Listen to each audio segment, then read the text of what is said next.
Okay guys, I just got my Vagabond Motorsports Fender Eliminator. Picked this up off eBay for $65. Well packed, shipped, and got to me in just a few days after purchasing it. It does look like a formed cut piece of aluminum that's been powder coated. Really nice edges, everything's real cleaned up really well. It does have some threaded screw holes in the top. It does have this this rubber deal here. Not sure what that is, but I'm sure I'll find out when I install it. It's got a zip tie pre-attached, I guess, to handle all the wires from the license plate lighting and the turn signals, and then a place for your license plate to attach. So just looking at the original fender, that monstrosity that sticks out about 2 feet to this little dealie that's really compact. Will clean up the tail a lot. Won't provide you any of that that slinging protection if you're out riding in some wet conditions, but really cleans up the look of the bike. Can't wait to get it on. So I'll show you guys that hopefully in my next video. Okay, I'm going to try to install my Fender Eliminator license plate holder. First step, take the seat off, and I believe there's 4 bolts to remove.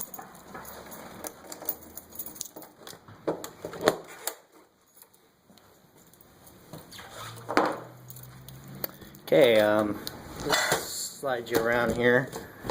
Looks like 4 bolts, maybe these culprits here.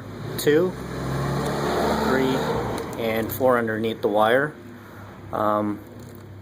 Based on some Grom.com users, I believe the gray wire goes to possibly the brake light, and then the black wire goes to the turn signals, and we'll want to disconnect those.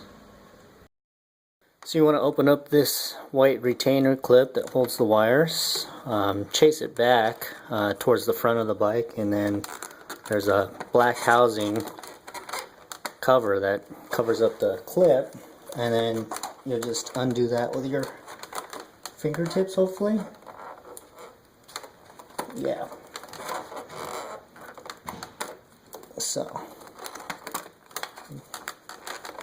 kind of fish that out, as you can see, unclipped. Now I'm going to remove those bolts. So when you're wrenching on your bike, it really helps if you have a well-stocked toolkit. So I picked up this thing from Lowe's. I've had it for a few years now, and if you own a home or own a couple vehicles and a motorcycle, it's definitely recommend getting one of these complete kits. So I'm going to go over to those bolts we were talking about, and they're 12 millimeter. I'm going to use my deep socket, try and get in there.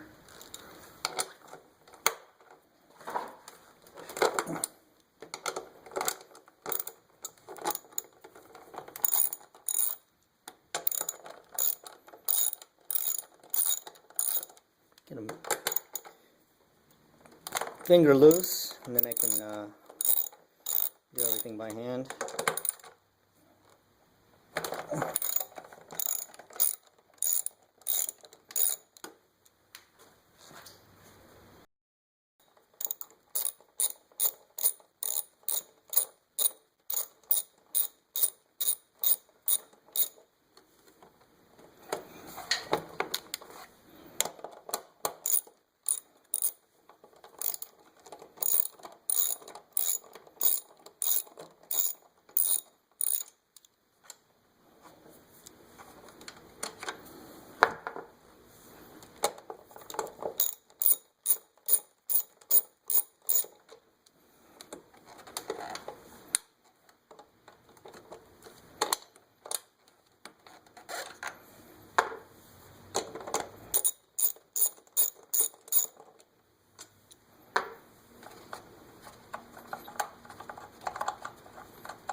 Now that you have the 4 bolts removed, there's just a couple little tabs that you got to slide the fender out to the back, and slips right off.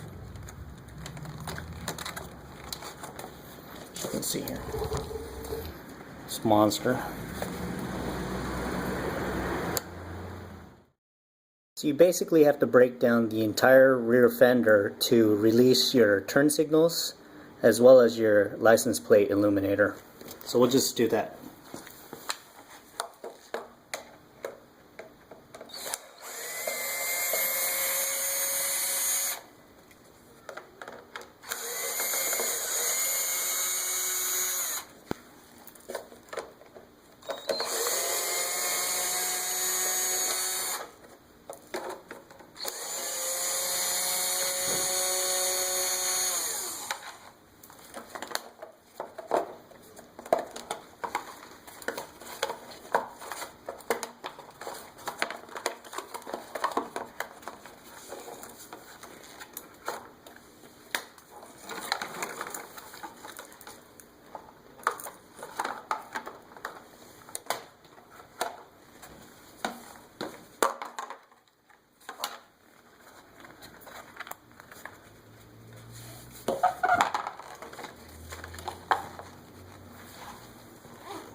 Repeat.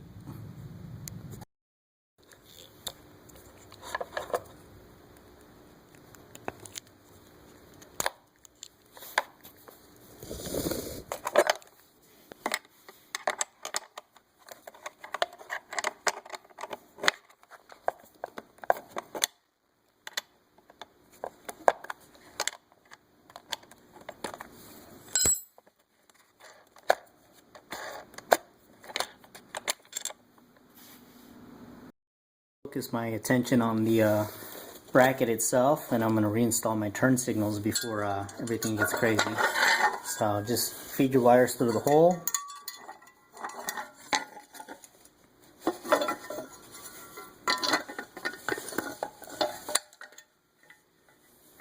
And you want to get rid of this piece. It doesn't really fit on there, so rethread that nut on. Looks like it's going to be a snug fit.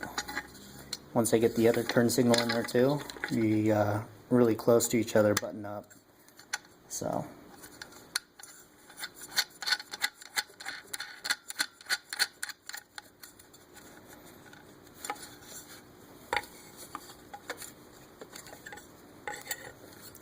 Probably add a bit of Loctite when I'm ready to complete final assembly.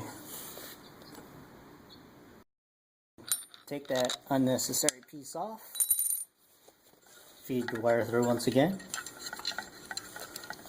And guys, I made sure to keep whichever turn signal was on whichever side, and that way when you wire it back up, everything works perfectly the way it's supposed to. Right will turn right on and left will turn left on.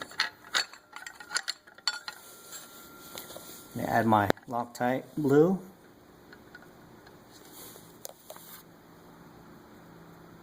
thread it up.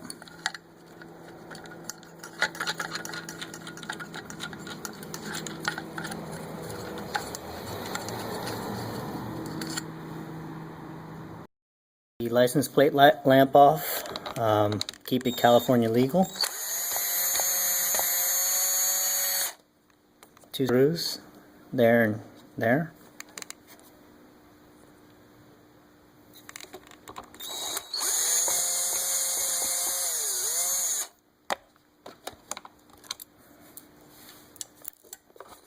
Let's see how we did.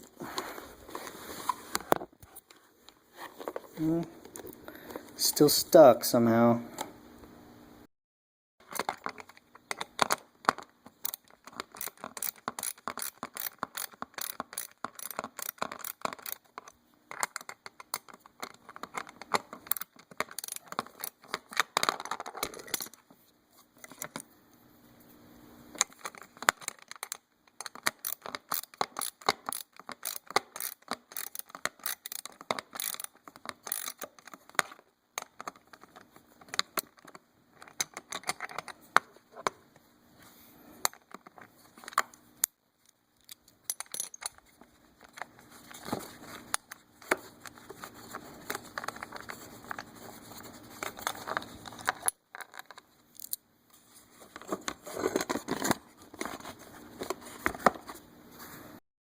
So you actually have to take the metal frame off of the plastic,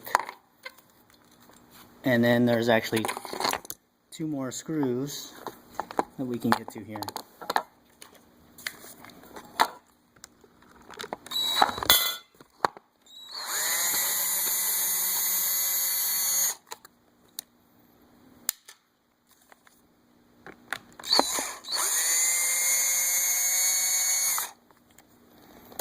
That should do it.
Okay, there's like several steps in here. Now to release the light, once again, you're going to use this little 8mm, and you're going to release these nuts on the back. So this should mount right up to the new bracket.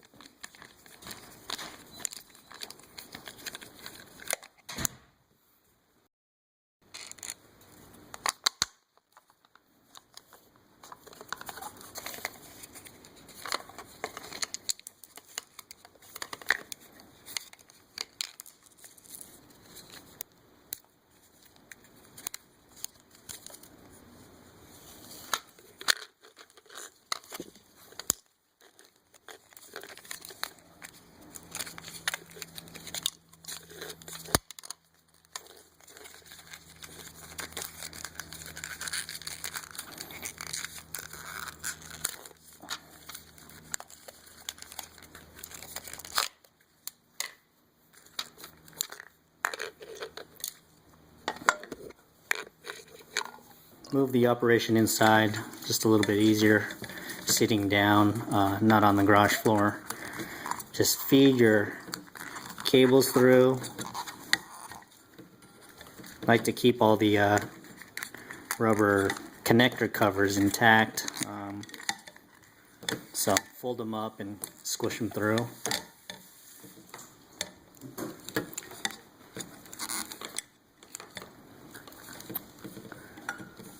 Go ahead and poke the bolts through. It's going to be a real tight squeeze, and it looks like I might have should have done the tail lamp first, or excuse me, the license plate lamp first. So I ended up having to remove the turn signals to get that license plate lamp to get on there. So I have to reinstall those. You guys already saw that. So it comes with that rubber grommet installed here. That's to keep all the wires from rubbing against this thing. There's going to be a lot of vibration. So what you want to do is feed the wires through the hole now, and then reinstall that grommet.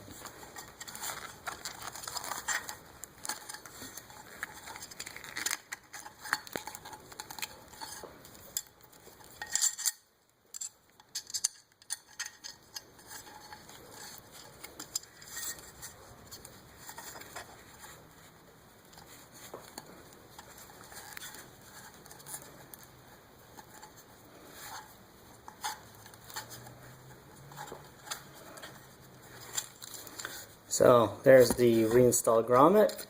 Fits nice and snug. Pull the wires through, and they even provide you with a zip tie to keep everything nice and tight.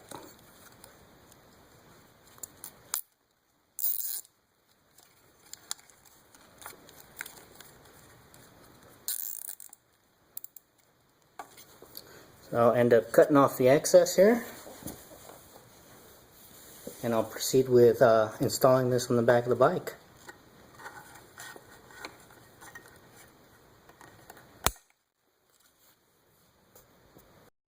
Reinstall your connections, of course.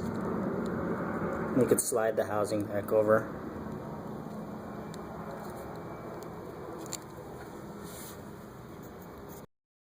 So you want to feed all your wire back through underneath.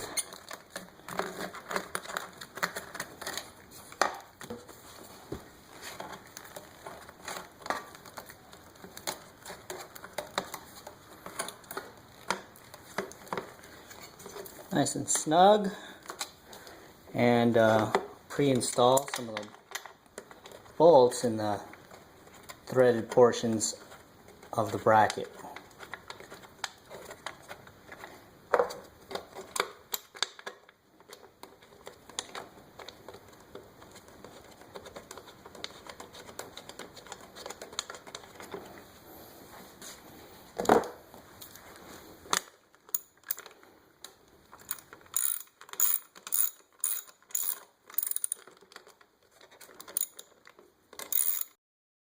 Okay, I'm going to run a thin bead of caulk just to help with any rattling and vibration.